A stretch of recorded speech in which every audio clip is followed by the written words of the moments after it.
நம்முடைய சிரம் தாழ்த்தி நம்முடைய கண்களை மூடி ஒரு நிமிடம் நாம் ஜெபிப்போம். ஆண்டவருடைய தெய்வீக அன்பையும் அவருடைய மேலான இரக்கத்தையும் நாம் பெற்றுக்கொள்ள வாரும். ஆண்டவரே, உம்முடைய மேலான கிருபைக்குள் நாங்கள் வழிநடத்தப்பட எங்களை சந்தியும், உமது ஆசிரியர் எங்களுக்கு பொழிந்தருளும் என்று கேட்போமா? எங்கள் அன்பான தகப்பனே, நீரே உமது கிருபையை தந்து எங்களை காத்துக்கொள்ளும். உம்முடைய ஆற்றலை உமது ஆசீர்வாதத்தை நிறைவாய் பொழிந்தருளும். உமது ஆவியானவர் எங்கள் மீது ஊற்றும். எங்கே ஓடுவே நான், எங்கே ஓடுவே? வானத்திற்கோ நிலவினிற்கோ எங்கே ஓடுவே? நான் எங்கே ஓடுவே? நான் எங்கே ஓடுவே? வானத்திற்கோ நிலவினிற்கோ எங்கே ஓடுவே? ஆழ்கடலில் எனக்கு முன்பாக இயேசு சென்று விட்டார். ஆழ்கடலில் எனக்கு முன்பாக இயேசு சென்று விட்டார். பாதாளமே சமுத்திரமே மறைத்து கொள்ளாயோ? எங்கே ஓடுவே? எங்கே ஓடுவே? வானத்திற்கோ நிலவினிற்கோ எங்கே ஓடுவே? நான் எங்கே ஓடுவே? நான் எங்கே ஓடுவே? வானத்திற்கோ நிலவினிற்கோ எங்கே ஓடுவே? ஆம் தந்தையே, எங்கு சென்றாலும் உடைய பிரசன்னத்தை நாங்கள் காண வேண்டும். உமது அன்பையும் உமது மனதுருக்கத்தையும் நாங்கள் பெற்றுக்கொள்ள எங்களுக்கு கற்றுத்தாரும். உம்முடைய ஆவியானவரை அனுப்பி எங்களை திடப்படுத்தும். உம்முடைய அன்பையும் உமது ஆசிரியை எங்களுக்கு நிறைவாய் பொழிந்தருளும். உம்முடைய பிள்ளைகளாய் எங்களை நீ தேர்ந்து கொள்ளுகிறீர். உம்முடைய மேலான இரக்கத்தை எங்களுக்கு பொழிந்து எங்களை காத்து கொள்ளும். உம்முடைய அன்பிலும் உம்முடைய ஆதரவை எங்களுக்கு பொழிந்து எங்களை ஆசீர்வதியும் பரிசுத்தமாக்கும். இயேசு இரட்சகருடைய நாமத்தில் ஜெபிக்கிறோம் நல்ல தகப்பனே, ஆமென். கிறிஸ்துவில் பிரியமான சகோதர சகோதரிகளே, இந்த 2025 ஆண்டை இந்த ஜூபிலி ஆண்டாக ஆண்டவர் முன்குறித்தது போல லூக்கா நற்செய்தி 4வது அதிகாரம், எசேயா புத்தகம் 61வது அதிகாரம் 3வது வசனத்திலே சொன்னது போல, ஆண்டவர் அருள் தரும் ஆண்டினை அறிவிக்க என்னை அனுப்பினார். ஆண்டவர் அருள் தரும் ஆண்டினை அறிவிக்க, to proclaim the year of the Lord, the grace of the Lord. அதுதான் இந்த புதிய 2025 ஜூபிலி ஆண்டு. இது என்னது ஜூபிலி ஆண்டு என்றால் என்ன? கடந்த 2025 ஆண்டுகளுக்கு முன்பு நம் தேவனாகிய ஆண்டவர் மனிதனானார்.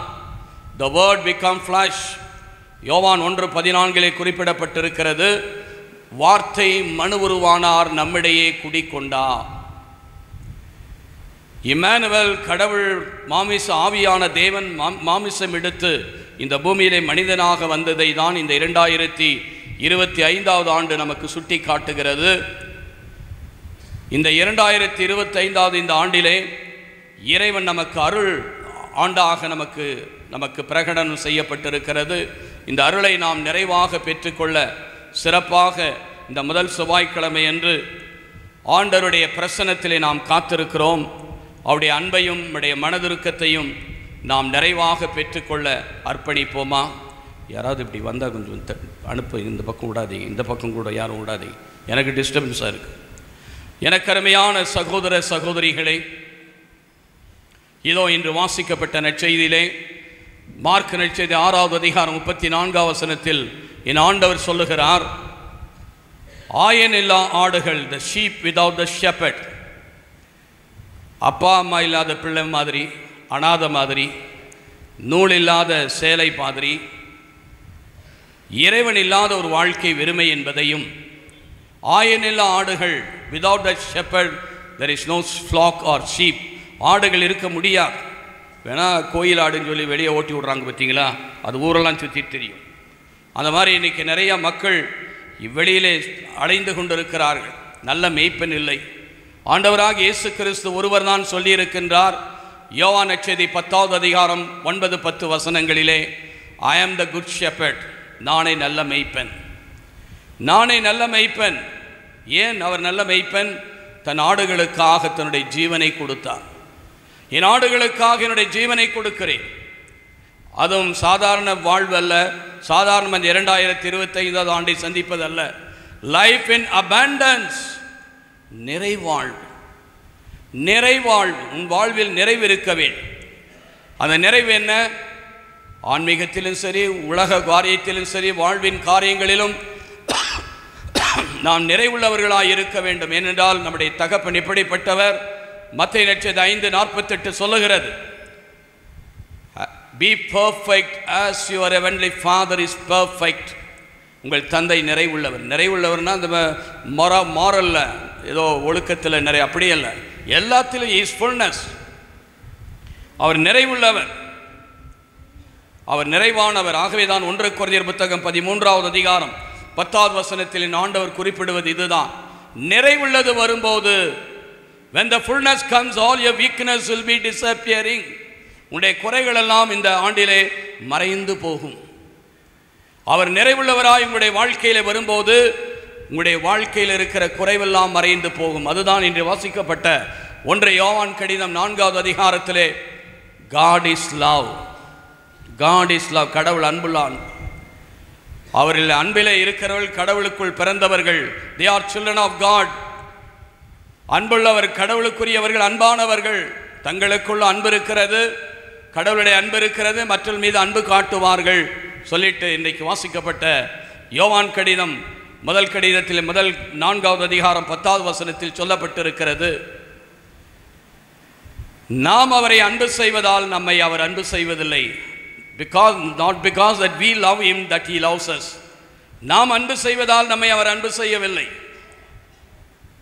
அவர் ஒரே பேரான மகனை யோவான் 3:16 சொன்னது போல, he sent forth his only begotten son. அந்த ஒரே பேரான மகனை இந்த பூமிக்கு அனுப்பி நம்முடைய பாவங்களுக்கு கழுவாய் ஆகுமாறு, for our sins, அவர் தன்னையே அர்ப்பண பலியாக்கினார். அதில் தான் அவருடைய அன்பின் தன்மை அடங்கியிருக்கு. நல்லவங்களுக்காக உயிரை கொடுக்கிறது எவ்வளோ பெருசு, நீதிமான்களுக்காக ஜீவனை கொடுப்பது எவ்வளவு நல்லது. ஆனால் நம்ம என்ன நல்லவங்களா? நம்ம என்ன நீதிமான்களா?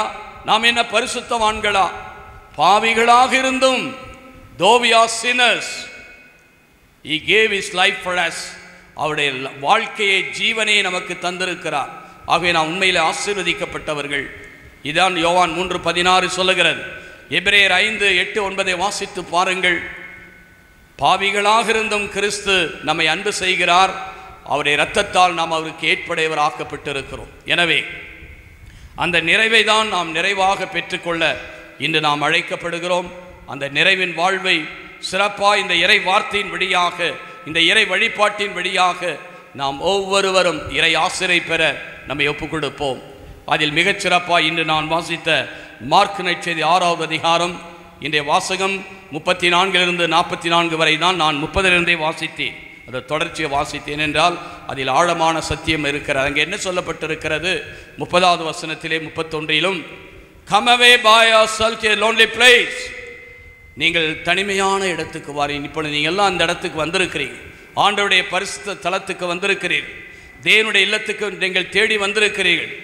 இந்த தேவனுடைய இல்லத்திலே கடவுளுடைய வார்த்தை உங்களுக்கு அறிவிக்கப்படுகிறது. இந்த வார்த்தையை கன்னிமரியாளை போல லூக்கா நற்செய்தி 2:19, லூக்கா நற்செய்தி 2:51 வாசித்து பாருங்கள்.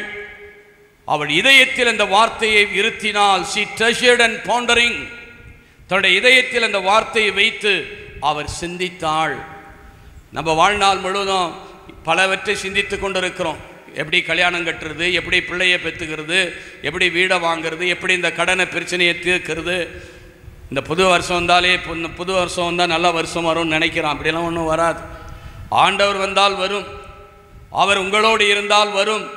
அவர் உங்களை ஆசீர்வதித்தால் உங்களுடைய வாழ்வு நிறைவுள்ளதாக இருக்கும். ஏனென்றால் அவர் உங்களுக்காக தன்னை அர்ப்பணித்து இந்த இறை அருளின் ஆண்டை நமக்கு தந்திருக்கின்றார்.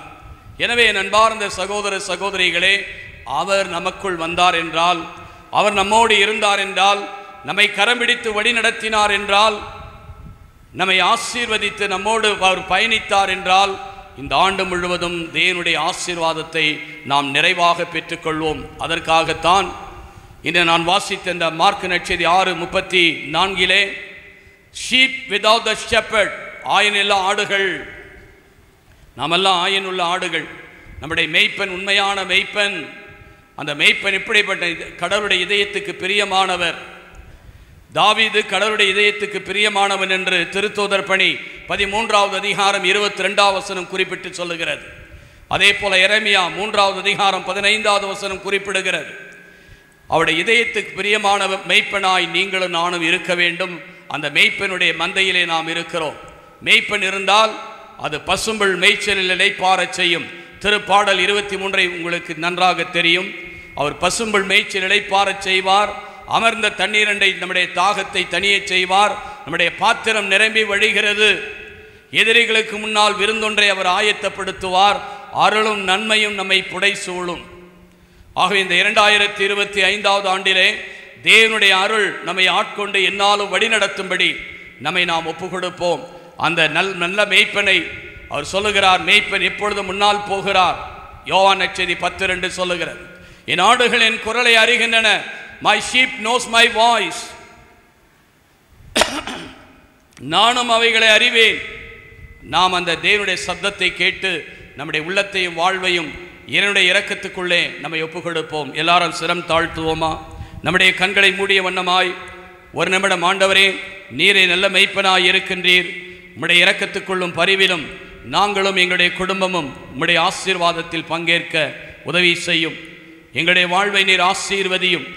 நீர் எங்களை பாதுகாக்கும்படி உமது அன்புக்குள் எங்களை வைத்து மறைத்துக் கொள்ளும்.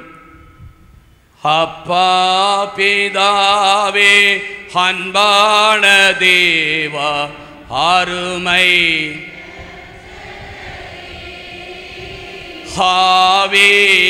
ஆவியானவரே, அப்பா பிதாவே,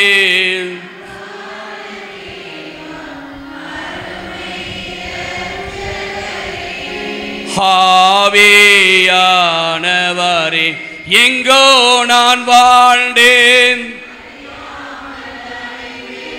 என் நேசர் தேடி வந்தே. எங்கோ நான் வாழ்ந்தேன்,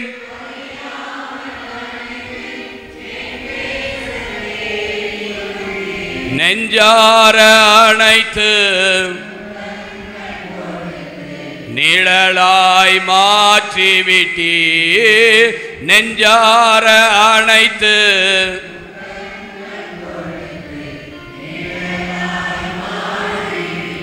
நன்றி அப்பா, நன்றி அப்பா பிதாவே, அருமை இரட்சகரே,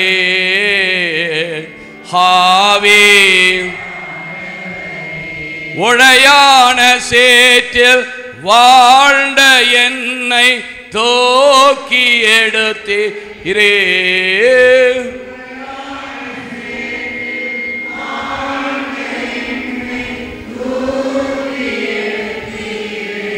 கல்வாரி ரத்தம் எனக்காக சிந்தி கழுவே அணைத்தீரே.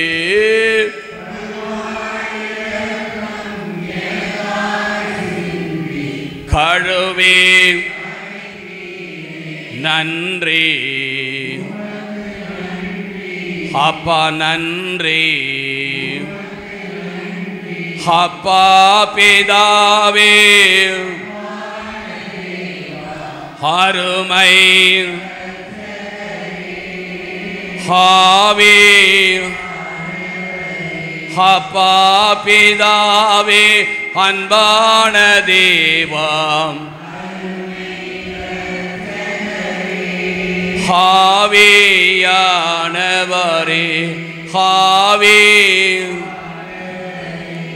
ஆம், எனக்கு அருமையானவர்களே, ஆயனில்லா ஆடுகளாய் இருக்கக்கூடாது என்று சொல்லி கடவுள் மனிதனாக இந்த ஜூபிலி ஆண்டிலே நம்மத்திலே வந்து 2025வது ஆண்டிலே பயணிக்கின்ற நாம் அவர் நல்ல மெய்ப்பனாய் நமக்கு இருக்கிறார்.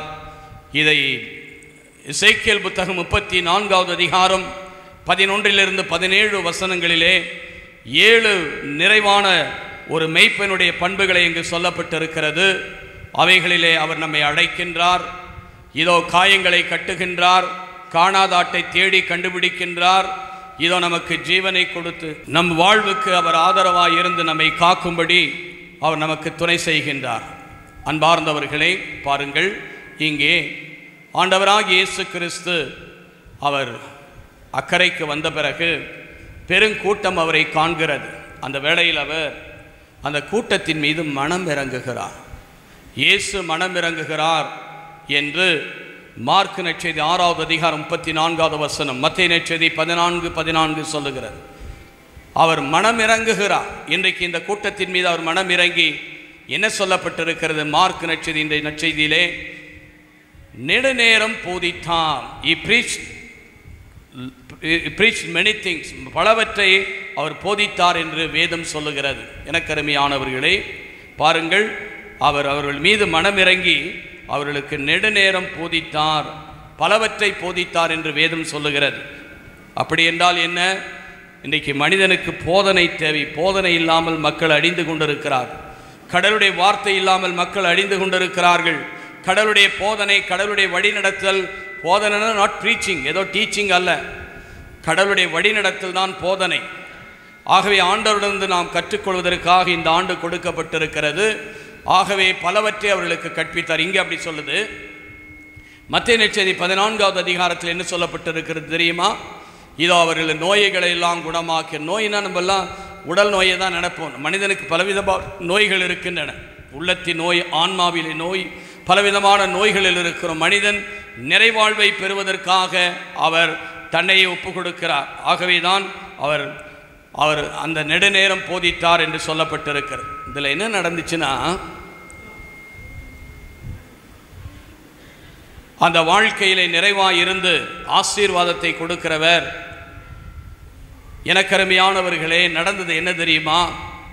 இதோ அவருடைய நேரமாகிவிட்டது, பாலைவனமாய் இருக்கிறது. சீடர்கள் நல்ல ஆலோசனை ஆண்டவருக்கு சொல்லுகிறார்கள், இவர்களை அனுப்பிவிடும். அப்போது இன்றைக்கு இந்த வாக்குத்தத்தம் என்னவென்றால், மார்க் நற்செய்தி 6:37 சொல்லப்பட்டிருக்கு, நீங்களே அவர்களுக்கு உணவு கொடுங்கள். You give them food. நீங்கள் உணவு கொடுங்கள். ஒரு பாலைவனம், நேரம் ஆயிடுச்சு, ஒரு காட்டு பகுதி, ஒரு கிராம பகுதி, ஒன்றும் இல்லாத ஒரு இடத்துல பாலைவனமாக இருக்கிறது. அவர் சீடர்கள் சொல்கிறாங்க, இவங்களெல்லாம் சீக்கிரம் வீட்டுக்கு அனுப்புனா, இதை பாவம் நேரம் ஆயிடுச்சு, ரொம்ப மாலை நேரம் ஆகிருச்சு, இதை சாப்பிட்டுட்டோம், போய் பசியாக இருக்கிறாங்க அப்படின்னு சொல்லும்போது ஆண்டவர் சொன்ன வார்த்தை மார்க் நற்செய்தி 6:37 நீங்களே அவர்களுக்கு உணவு கொடுங்கள். You give them food. அவங்களுக்கு ஒன்றும் புரியல. அப்போ அந்த உணவு அவரிடத்தில் இருக்கிறது என்பதை அவர் சுட்டி காட்டுகிறார். அவரிடத்தில் இருக்கிறது என்று சுட்டி காட்டுகிறார். எனவே நண்பார்ந்த சகோதர சகோதரர்கள், என்ன நடந்தது? நீங்களே அவர்களுக்கு உணவு கொடுங்கள் என்று சொன்னபோது அவர்கள் என்ன சொல்கிறாங்கன்னா, 200 தெனாரியத்துக்கு இந்த அப்பம் வாங்கினாலும் பத்தாது. அப்படின்னா என்னென்னா, 200 தெனாரியம் 6 மாதம் சம்பளம். ஒரு மனுஷனுடைய 6 மாதம் சம்பளம். அவ்வளோக்கு பணத்துக்கு இந்த 5000 பேருக்கு ரொட்டி வாங்கிட்டு ஏதாவது சாப்பிட்றதுக்கு வாங்கிட்டு வந்தாலும் பத்தாது என்று அவர்கள் தன்னுடைய பற்றாக்குறையை, தன்னுடைய இயலாமையை, வெறுமையை அவர்கள் சுட்டி காட்டுகிறார்கள். இயேசுவிடத்தில் 6வது அதிகாரம் 37வது வசனத்தில் உடனே இயேசு என்ன தெரியுமா சொன்னார்? உங்களிடத்தில் எத்தனை அப்பங்கள் உள்ளன? 38வது வசனத்தில் அவர் சொல்லுகிறார், இதோ அப்பொழுது உங்களிடம் எத்தனை அப்பங்கள் இருக்கின்றன? ஆண்டவரை கேட்கிறார், how many loaves do you have? உங்கள்கிட்ட என்ன இருக்குது? நீங்களே உணவு கொடுங்கள்னு சொல்றாரு. உங்கள்கிட்ட என்ன இருக்குது? அவர்கள் என்ன சொல்றாரு, உங்களிடம் எத்தனை அப்பம் உள்ளது என்று போய் பாருங்கள், கோ அண்ட் see. 38வது வசனம் மார்க் 6:38 சொல்லப்பட்டிருக்கிறது. போய் பாருங்கள். இன்னைக்கு நம்ம எல்லாம் போய் பார்க்கறதே கிடையாது. அன்றைக்கு ஆபிரகாமை அழைத்த தேவன் தொடக்க புத்தகம் 12வது அதிகாரத்திலே முதல் 2 வசனங்களிலே, உன் வீட்டை விட்டு, உன் நாட்டை விட்டு, உன் இனத்தை விட்டு போ. நான் போக மாட்டேன், இங்கே தான் இருப்பேன்னு இருந்தார்னா ஒரு விசுவாசத்தின் தகப்பனாக இருந்திருக்க முடியாது. போனார், போய் பார்த்தார். மெசொப்பொத்தாமியாவிலிருந்து வாக்களிக்கப்பட்ட கானான் தேசத்துக்கு போனார். அவருடைய சந்ததி கடற்கரை மணலை போல, வானத்து நட்சத்திரத்தை போல பழுகி பெருகியது. அவர் போய் பார்த்தார். இன்னைக்கு நம்மெல்லாம் போய் பார்க்கறதெல்லாம் கிடையாது. எப்போ பார்த்தாலும் நம்ம என்ன சொல்லுமே தான், என்கிட்ட ஒன்றும் இல்லைன்னே நான் இப்போ கூட இங்கே உட்கார்ந்துருக்கிறவங்க கூட எங்கள்கிட்ட என்ன இருக்குது, வேணா பணம் இருக்குதுன்னுவான், உறவு இருக்குதுன்னுவாங்க. எங்கள்கிட்ட குறைவை தான் நாம் எப்பொழுதும் நினைத்து கொண்டிருக்கிறோம். ஆகவே அவர் என்ன சொல்லுகிறார், உங்களிடத்தில் நீங்களே அவர்களுக்கு உணவு கொடுங்கள். உங்களிடத்தில் எத்தனை அப்பங்கள் இருக்கின்றன. இந்த அப்பங்கள் என்பது கடவுள் கொடுத்த ஆசீர்வாதத்தை குறிக்கிறது. உங்களிடத்தில் எத்தனை அப்பங்கள் இருக்கின்றன என்று சொல்லிவிட்டு போய் பாருங்கள், போய் பார்க்கணும். அப்போ இந்த வருடத்திலே கடவுள் உங்களுக்கு எல்லா ஆசீர்வாதத்தை கொடுத்துட்டாரு. இனி கொடுக்க போகிறதெல்லாம் கிடையாது. நீ போய் பார்க்கணும், நீ போய் அதை செயல்படுத்த வேண்டும், அனுபவிக்க வேண்டும். போய் பாருங்கள் என்று சொன்னவுடன் அவங்க சொல்கிறாங்க, 5 அப்பமும் 2 மீன்கள். அப்போ தான் போய் பார்க்குறாங்க, 5 அப்பம் 2 மீன் இருக்குது. யாரோ ஒரு பையன் கொண்டு வந்தார். மத்திய நிச்சயில் சொல்லப்பட்டிருக்கிறது, ஒரு பையன் கொண்டு வந்தான்னு அந்திரேயா சொல்லுவார். அங்கே ஒரு கூட்டத்தில் 5 அப்பம் 2 மீன் வச்சுருக்கிறாங்க. இந்த 5 அப்பத்தை 2 மீனை வச்சுக்கிட்டு என்ன பண்ணுறது, ஒன்றும் பண்ண முடியாது என்பதை உணர்ந்த அவர் என்ன நடக்கிறது, 5 அப்பத்தை 2 மீனையும் அவரிடத்தில் கொண்டு வந்து கொடுக்கிறார்கள். அவருக்கு பிதாவுக்கு நன்றி செலுத்தினார், அதை பிட்டார், சீடரிடத்தில் கொடுத்தார். 5000 பேருக்கு மேலே சாப்பிட்டாங்க. 12 கூடைகள் மீதி எடுக்கிறார். இது என்ன அதிசயமா, இது என்ன அற்புதமா? அப்படி என்றால் உங்களிடத்திலே அவருடைய ஆசீர்வாதம் இருக்கிறது. அதுதான் இந்த புதிய ஆண்டினுடைய வாக்குறுதி. நீங்களே உணவு கொடுங்கள் என்றால் அர்த்தம் என்ன, நம்மிடத்திலே கடவுளுடைய ஆசீர்வாதம் உணவு இருக்கிறது. எத்தனை இருக்கிறது? ஒருவேளை அது குறைவாக இருக்கலாம், கடவுளுடைய அருள் உங்கள்கிட்ட குறைவாக இருக்கலாம். அது அவரிடத்திலே கொண்டு வரும்போது அது நிறைவாக்கப்படும், மீதியாகும், பாத்திரம் நிரம்பி வழியும். அது எப்படி என்பதை தான் இந்த நேரத்தில் நாம் பார்க்க இருக்கிறோம். எனக்கு அருமையான சகோதர சகோதரிகளே, பழைய ஏற்பாட்டில் நிறைவு கிடையாது. பழைய ஏற்பாட்டில் எப்போதுமே வேதனையும் துன்பமும், கடவுளை பார்க்கவோ கடவுளுடைய குரலை கேட்கவோ அவர்களுக்கு ஆசீர்வாதம் இல்லை. யோவான் நற்செய்தி 1 அதிகாரம் 19வது வசனத்தில் சொல்ல, கடவுளை யாரும் என்றும் எப்பொழுதும் கண்டதில்லை, அவருடைய மார்பிலிருந்து வெளிப்பட்ட இயேசு கிறிஸ்து மட்டும்தான் கடவுளை வெளிப்படுத்தினார் என்று சொல்லப்பட்டிருக்கிறது. அப்படி என்றால் பழைய ஏற்பாட்டில் ஆசீர்வாதம்னா நல்லது செஞ்சவனுக்கு ஆசீர்வாதம், நல்லது செஞ்சால் நிறைவான ஆசீர்வாதம், கெட்டது செஞ்சால் வேதனை. இன்றைக்கும் நம்ம அப்படி தான் நினைக்கிறோம், நல்லது செஞ்சால் ஆசீர்வாதம், உண்மைதான். கெட்டது செஞ்சால் அதற்குரிய வேதனை அனுபவிக்கிறோம், அது ஒரு பக்கம். ஆனால் நமக்கு நிறைவென்பது இருக்காது. பழைய ஏற்பாட்டிலே நிறைவென்பது இல்லை.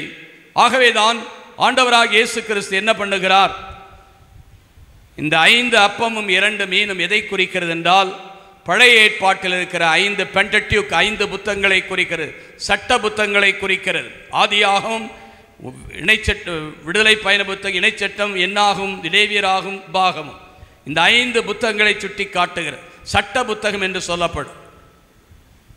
சட்ட புத்தகம், the book of law, book of Moses, மோயிசனுடைய சட்டம். இந்த சட்டம் ஒரு மனிதனுக்கு நிறைவை கொடுக்கவில்லை, வாழ்வு கொடுக்கவில்லை, நிறைவு கொடுக்கவில்லை. அவ்வளவுதான். மத்தேயு நற்செய்தி 5:17 ஆண்டவர் சொல்லுகிறார், இறை வாக்குகளையோ திருச்சட்டத்தை நான் அழிக்க வந்தேன் என்று நினைக்க வேண்டாம், அவற்றை நிறைவேற்ற வந்தேன். ஐ கேம் டு அக்காம்ப்ளிஷ், அதை நிறைவேற்ற வந்தேன். அப்போ அந்த பழைய ஏற்பாட்டில் இருக்கிற 5 புத்தகங்கள், சட்ட புத்தகங்கள், பழைய ஏற்பாடு, அது நிறைவுள்ளதாக இல்லை, அதை நிறைவேற்ற வந்தேன் என்று ஆண்டவர் சொல்லுகிறார். எனக்கு அருமையான, எப்படி நிறைவேற்ற வந்தார் என்றால், இதோ ஆண்டவராக இயேசு கிறிஸ்து அந்த பலவீனத்தையும் குறைவெல்லாம் நிறைவாக்குகிறார். இதை நாம் எரேமியா தீர்க்கதரிசியின் புத்தகம் 31வது அதிகாரம் 31-35 வசனங்கள். எபிரேயர் புத்தகம் 8வது அதிகாரம் 5 - 13 வசனங்கள், எபிரேயர் புத்தகம் 10வது அதிகாரம் 13 - 17 வசனங்களிலே இந்த 3 இடங்களிலே இப்படி வருகிறது. நான் உங்களோடு செய்து கொண்ட உடன்படிக்கை போல் அல்ல. முதலில் நாங்கள் செய்து கொண்ட உடன்படிக்கை மக்கள் கடைபிடிக்க முடியவில்லை, மக்கள் தவறிவிட்டார்கள். நான் இப்பொழுது உங்களோடு செய்து கொள்ளும் உடன்படிக்கை சட்டத்தை உங்களுடைய உள்ளத்தில் எழுதுவேன், சட்டத்தை உங்களுடைய உள்ளத்தில் எழுதுவேன். அந்த சட்டம் உங்களுடைய உள்ளத்தில் இருக்கும். நான் உங்களுடைய பாவங்களை நான் நினைவு கூற மாட்டேன். எரேமியா 31, 31, 35 வசனங்களில் மிக தெளிவாக இருக்கிறது. ஆகவே பழைய ஏற்பாட்டின்படி நமக்கு கிடைக்கப்பட்டது சட்டம் நிறைவுபடுத்தவில்லை. மனிதனுக்கு குறைவா, இன்னும் சொல்ல போனால் சட்டத்தின் விளைவுதான் சாபம். சட்டத்திற்கு வலிமை தருவது, பாவத்திற்கு வலிமை தருவது சட்டம், திருச்சட்டம் என்று 1 கொரிந்தியர் புத்தகம் 15வது அதிகாரம் சொல்லுகிறது. ஆகவே குறைவாய் இருந்தது, மனிதன் நிறைவுக்குள் வர முடியாமல் இருந்தான். ஆனால் இயேசு கிறிஸ்து அந்த சட்டத்தையும் சாபத்தையும், இந்த 2 எதை குறிக்கிறது என்றால் சட்டமும் இறைவாக்கும். அதனால தான் இந்த மத்தேயு நற்செய்தி 17வது அதிகாரத்திலே தாபோர் மலையிலே ஒரு பக்கம் மோசே இருக்கிறார், இன்னொரு பக்கம் எலியா தீர்க்கதரிசி இருக்கிறார். சட்டம் ஒரு மனிதனுக்கு நிறைவை கொடுக்கவில்லை, இறைவாக்கும் மனிதனுக்கு, இறைவாக்கும் மனிதனுக்கு நிறைவு கொடுக்கவில்லை. அங்கள் நடுவில் நின்ற இயேசு கிறிஸ்து அதை நிறைவேற்றுகிறார். ஆகவேதான் மத்தேயு 5:17 இறைவாக்குகளையும் திருச்சட்டத்தை நான் அழிக்க வந்தேன் என்று நினைக்க வேண்டாம், அவற்றை நான் நிறைவேற்றினார். பழைய ஏற்பாட்டை யாரும் கடைபிடித்து வாழ முடியவில்லை. ஏன்? ஒரே ஒரு காரணம். அந்த எரேமியா 31, 35 சொல்லுகிறது, பாவ மன்னிப்பு கிடையாது. பழைய ஏற்பாட்டிலே பாவ மன்னிப்பு என்பது கிடையாது. நீ குற்றம் செஞ்சா குற்றத்துக்கு நீ தண்டனை அனுபவிச்சு ஆகணும். நாம் தவறாக வாழ்ந்தால் தவறுக்குரிய வேதனை அனுபவித்து தான் ஆக வேண்டும். ஆனால் புதிய ஏற்பாட்டில் அப்படி அல்ல. இப்பொழுது ஆண்டவருடைய ஆண்டில் அப்படிப்பட்டதல்ல. மன்னிப்பு, அதுதான் அவர் நிறைவேற்றினார். அதை அவர் நிறைவேற்றினார். இதை இன்னும் தெளிவாக நீங்கள் காண வேண்டும் என்றால், ஒரு நாள் அவர் தொழுகை கூடத்துக்கு போகிறார். லூக்கா நற்செய்தி 4வது அதிகாரம் 18 - 21 உள்ள வசனங்களை வாசித்து பாருங்கள். அங்கே நாம் காண்கின்றோம், இயேசு தொழுகை கூடத்தில் எழுந்து வாசிக்க எழுந்தார். அப்பொழுது அவரிடத்தில் இந்த எஸ்ஐயா எழுதி ஏட்டுச்சுருள் அவரிடத்தில் கொடுக்கப்படுகிறது. அவர் சொன்னார், ஆண்டவருடைய ஆவி என் மேலே, ஏனெனில் என்னை அபிஷேகம் செய்துள்ளார், எளியோருக்கு நற்செய்தி அறிவிக்கவும், சிறைப்பட்டோர் விடுதலை அடைவர், குருடர் பார்வை பெறுவர், ஒடுக்கப்பட்டோர் உரிமை வாழ்வு பெறுவர், ஆண்டவர் அருள் தரும் ஆண்டினை அறிவிக்க என்னை அனுப்பினார் என்று சொல்லிவிட்டு ஏட்டுச்சுருளை சுருட்டி பணிவிடக்காரனிடத்தில் கொடுத்து விட்டு அவர் கீழே அமர்ந்த பிறகு லூக்கா 4:21 அவர் சொல்லுகிறார், இந்த வார்த்தையெல்லாம் என்னில் நிறைவேறிற்று. இந்த வார்த்தையெல்லாம் என்னில் நிறைவேறிற்று. அப்படின்னா என்னென்ன? நான் தான் அதை நிறைவேற்றுகிறேன். அதுதான் இயேசு சிலுவையில் தொங்கும்போது 7 வார்த்தைகளை சொன்னதை நீங்கள் முதல் வார்த்தை லூக்கா 23:34 பார்க்கிறோம், பிதாவே இவருடைய மன்னியும். அதான் முதல் வார்த்தை. கடைசி வார்த்தை என்ன தெரியுமா? ஆண்டவர் சொன்ன கடைசி வார்த்தை யோவான் நற்செய்தி 19வது அதிகாரம் 30வது வசனம் சொல்லுகிறது, எல்லாம் நிறைவேறிற்று. All things have accomplished. எல்லாம் என்ன நிறைவேறிற்று? சட்டத்தையும் சாபத்தையும் எல்லாம் நீக்கிவிட்டு அன்பு கட்டளையை ஆண்டவராகிய இயேசு நமக்கு கொடுத்தார். எல்லாம் நிறைவேறிற்று என்று தன் ஆவியை பிதாவின் கையில் அதான் 7வது வசனம், என் ஆவியை உன் கையில் ஒப்படைக்கிறேன். எனக்கருமையான சகோதர சகோதரிகளே, குறைவாயிருந்த மனித வாழ்வை அவர் நிறைவாக்க பாடுகள், மரணம், உயிர்ப்பின் வழியாய் அவர் வெற்றி கொண்டார். ஆகவே இயேசு கிறிஸ்துவில் தான் அந்த நிறைவு இருக்கிறது. ஆகவே தான் இந்த 5 அப்பங்கள் எதற்கு ஒப்பிட்டு சொல்லப்பட்டிருக்கிறது என்றால், இயேசுனுடைய 5 காயங்கள். இயேசுனுடைய 5 காயங்கள் 2 எதை குறிக்கிறது என்றால், யோவான் நற்செய்தி 19:34 சொல்லப்பட்டிருக்கிறது, அவருடைய விழாவிலிருந்து இரத்தமும் நீரும் வெளிவந்தன. இதுதான் நிறைவு. ஆகவே இந்த பாடுகள் வழியாக, இந்த மரணத்தின் வழியாய், இந்த காயங்கள் வழியாய் இயேசு நிறைவு செய்தார். ஆகவே நாம் உண்மையிலே ஆசீர்வதிக்கப்பட்டவர்கள், நாம் உண்மையிலே பாக்கியவான்கள். நாம் அனைவரும் அந்த நிறைவான ஆசிரை பெற எல்லாரும் சிரம் தாழ்த்துவோமா? நமக்காக எல்லாவற்றையும் நிறைவேற்றின ஆண்டவர் இயேசு இந்த ஜூபிலி ஆண்டிலே உங்களையும் என்னையும் அழைக்கிறார். மகனே மகளே, நீ எவ்வாறு இருந்தாலும் கவலைப்படாதே, உனக்காக நான் என்னையே கொடுக்கிறேன். நிறைவு தராத பழைய ஏற்பாட்டின் 5 புத்தகங்களும் இதோ நான் நிறைவேற்ற இறை சட்டத்தையும் இறை வாக்குகளையும் திருச்சட்டத்தை நான் நிறைவேற்றிவிட்டேன். தன் மீது அதை சுமந்தார். கலாத்தியர் 3:13 சொன்னது போல சட்டத்தின் சாபத்திலிருந்து தன் மீது சுமந்து அதற்கு பரிகார பலியாக அந்த சிலுவையில் ஒப்பு கொடுத்தார். ஆம் ஆண்டவரே, எங்களுக்காக நிறைவேற்ற இந்த குறைவெல்லாம் நிறைவேற்றி எங்களுக்கு நம்பிக்கை ஊட்டுகிறீர். அதுவும் சிறப்பாய் 5 காயங்கள் விழாவிலிருந்து ஓடி வந்த இரத்தம் நீரும் எங்களுக்கு ஆசீர்வாதமாய் இருக்கிறது. நீங்களே உணவு கொடுங்கள் என்று சொன்னீரே அப்பா, நாங்கள் அந்த உணவை பெற்றிருக்கிறோம். அதுதான் உம்முடைய 5 காயங்களும் 2 மீன்களும். அந்த 2 உண்மையிலே இன்றைக்கு எங்களுக்குள் நீர் வைத்திருக்கிறீர். இந்த உண்மையை நாங்கள் கண்டுகொள்ள எங்களுடைய வாழ்வை நீர் ஆசீர்வதியும், எங்களுடைய வழிகளை ஆசீர்வதியும். உம்முடைய தெய்வீக அன்பினால் நாங்கள் வழிநடத்தப்பட எங்களுக்கு உமது ஆற்றலை வெளிப்படுத்தும். உமையே நாங்கள் நம்பியிருக்கிறோம். உம்முடைய இரக்கத்தை எங்களுக்கு பொழிவீராக. உம்முடைய தூய ஆவியானவர் இந்த நாளில் எங்கள் மத்தியிலே வழிநடத்தப்பட இதோ எங்களை அர்ப்பணமாக்குகிறோம். எந்த துன்பங்கள் வந்தாலும் நீர் எங்களுக்கு வாழ்வு தருகிறீர். இதோ உம்முடைய ராஜ்யத்தில் நிறைவு பெற என் இயேசு ராஜாவுக்கு என்னாலும் ஸ்தோத்திரம் பாடுவோம். என் இயேசு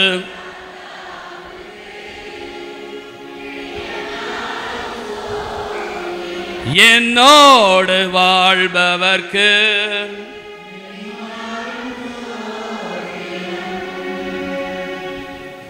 என் இயேசு ராஜா என்னாலும் என்னோடு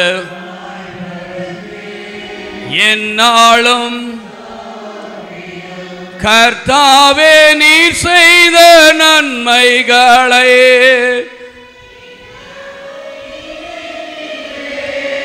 கர்த்தாவே நீர் செய்த நித்தமும் முழுவுள்ளத்தோடு முழுவுள்ளத்தோடு பாடி நான் பாடி என் இயேசு என்னாலும் என்னோடு என்னாலும் என் இயேசு ராஜாவுக்கு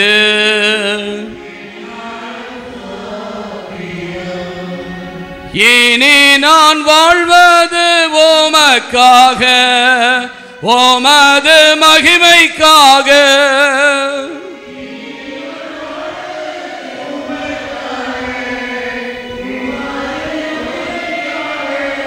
இனி நான் வாழ்வது உமக்காக உமது மகிமைக்காக உன் அன்பை எடுத்து சொல்லுவேன்.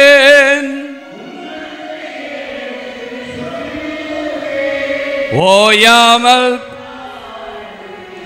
நான் என் இயேசு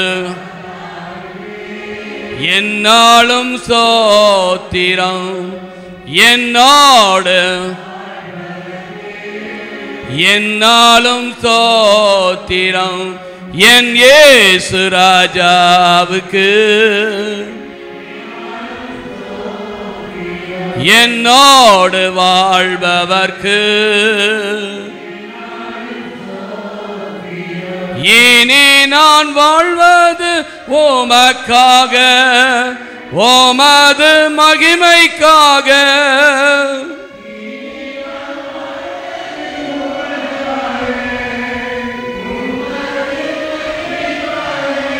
உன் அன்பை எடுத்து சொல்லுவேன்.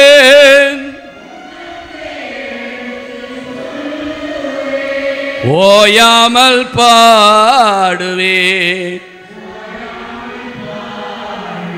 நான் ஓயாமல் பாடுவேன் என் இயேசு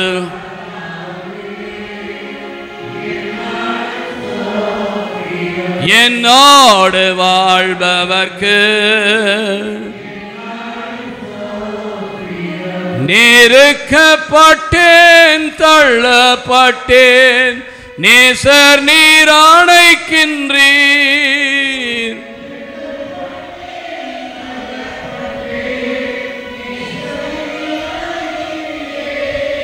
கைவிடப்பட்டு கதறினேன்,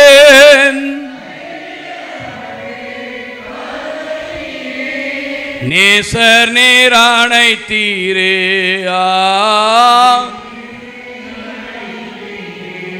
என் இயேசு என்னாலும்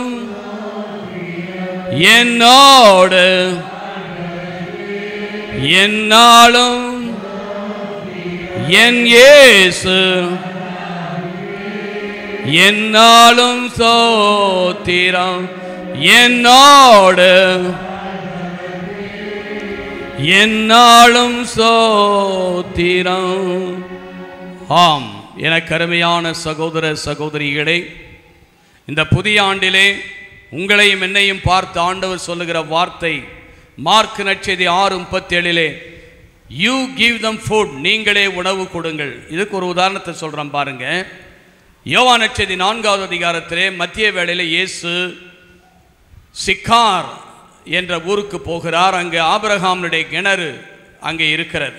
அங்கே போய் உட்கார்ந்தார், ரொம்ப களைப்பாக உட்கார்ந்தார். அப்போது மதிய நேரம், சாப்பாடு பசி நேரம். சீடர்கள் சென்று ஏதோ பொட்டலம் வாங்க போயிருப்பாங்கன்னு நினைக்கிறேன். போயிட்டாங்க. ஒரு பெண் குடத்தை தூக்கி கொண்டு அந்த இடத்துக்கு வருகிறார், சமாரிய பெண். ஆண்டவர் சொல்கிறாரு, கொஞ்சம் தண்ணி கொடுமான். அவள் இப்படி மேலையும் கீழையும் பார்க்குறான். நீர் யூதனாயிற்றே, சமாரிடத்தில் நீ தண்ணி கேட்குறியே, இது நியாயமா? அவங்க யூதர்கள் கொஞ்சம் உயர்ந்தவங்களாக நினச்சாங்க. இப்போ கூட பாருங்கள், உங்களுக்கு தெரியும்ல, எருசலேம் அந்த பக்கம் அடி இஸ்பெல் அந்த தீவிரவாதிகள், காசாவில் இருக்கிற அந்த தீவிரவாதிகள் இந்த பக்கம், அந்த பக்கம் ஈரான், இந்த நாடுகள்லாம் பயங்கரமாக அடித்து சண்டையில் 440 நாட்கள் இந்த போர் நடந்து கொண்டு இருக்கிறது. ஆனால் அவங்க ஒன்றும் செய்யலை. அவங்க நாட்டில் அக்டோபர் 11 புகுந்து ஒரு 2000 பேரை கடத்திட்டு போய் ரொம்ப நிறைய பேரை கொன்னெல்லாம் தூக்கி போட்டாங்க. அதனால் அவங்களாம் சண்டைக்கு போல் அவங்கள வலியமாக இழுத்தாங்க. எல்லா தீவிரவாதிகள், இந்த பக்கத்தில் இருக்கிற பாலஸ்தீனில் இருக்கிற தீவிரவாதிகள், லெபனானில் இருக்கிற தீவிரவாதிகள், சிரியாவில் இருக்கிற தீவிரவாதிகள், ஈரானில் இருக்கிற தீவிரவாதிகள் எல்லாத்தையும் இங்கேருந்து நேரெல்லாம் போய் சண்டை போட்டு நம்மலாம் அப்படி கன் எடுத்துகிட்டு நேராக போய் சுட்டுக்கிட்டு இருக்கிறதெல்லாம் இல்லை, இங்கேருந்தே விடுறது. அதில் ஒரு சிறப்பாக இந்த ஈரான் அடித்தது தான். இஸ்ராயல் ஒரு இது அடித்தாங்க. எப்படின்னா, ஈரான் அடித்தாங்க, இந்த இஸ்ரேல் அடித்தாங்க. அவங்களதெல்லாம் இவங்கள்ட்ட பேட்ரியார்க் என்ற ஒரு அயன் டோம் என்ற ஒரு சாதனம் இருக்கிறது. என்ன வந்தாலும் அதை அப்படியே தடுத்துரும். வானிலே பல மைல்கள் அப்பாலேயே அதை தடுத்து நிறுத்தி அதை ஒன்றில்லாத ஆக்கிரும். அந்த மாதிரி இவங்க இஸ்ராயல் கண்டுபிடிச்சிருக்கிறாங்க.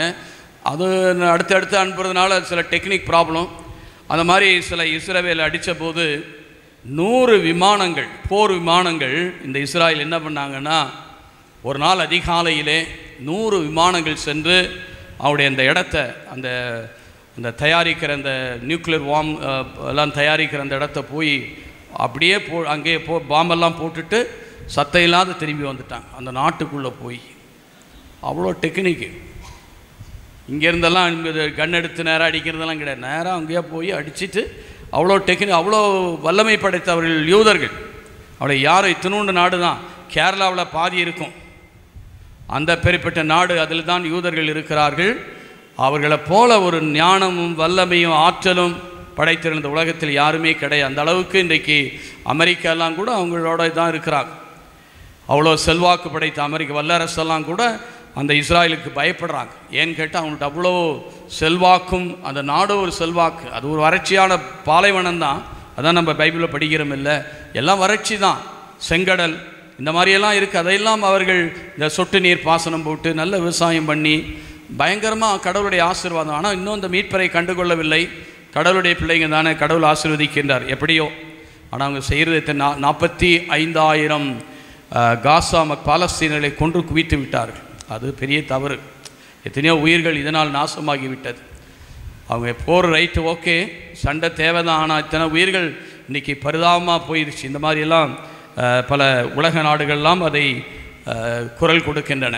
சரி, இப்படி பார்க்கும்போது இந்த நிலைகளிலே அந்த யூத அந்த இடத்துல சிக்கார் என்ற ஊருக்கு போய் உட்கார்ந்து தண்ணீர் கொடு என்று கேட்டபோது, நீராயனிடத்தில் தண்ணீர் கேட்பது உங்கள்கிட்ட ஏதாவது பாத்திரம் இருந்தால் கொடுங்க. ஏன்னா நம்ம எல்லாம் இந்த மாதிரி கீழ் ஜாதி மேல் ஜாதி மாதிரி தான், அவங்கள ரொம்ப மோசமாக பார்த்தாங்க. ஈவன் இந்த கனனைய பெண்ணை கூட இயேசு என்ன சொன்னார், பிள்ளைகள் உணவை நாய்களுக்கு போடலாமா? மத்தேயு நற்செய்தி 15வது அதிகாரத்தில் பார்க்கும். ஆண்டவரே அந்த வார்த்தையை பயன்படுத்துவோம், வேணும் தான் பயன்படுத்தினார். அதே மாதிரி அந்த பெண்ணு கேட்குறாரு, ஏதாவது பாத்திரம் ஏதாவது இருக்கா தண்ணீர் குடிக்க. ஒன்று அவர் அப்படி பேச்சு கொடுக்குறாரு. கொடுத்துட்டு எல்லாம் பண்ணிவிட்டு அவள் ஒன்று சொல்கிறா. அவரும் தண்ணீர் வாங்கி குடித்தார். குடிச்சிட்டு அவர் சொன்னார், உன் புருஷனை கூட்டிகிட்டு வான்னு.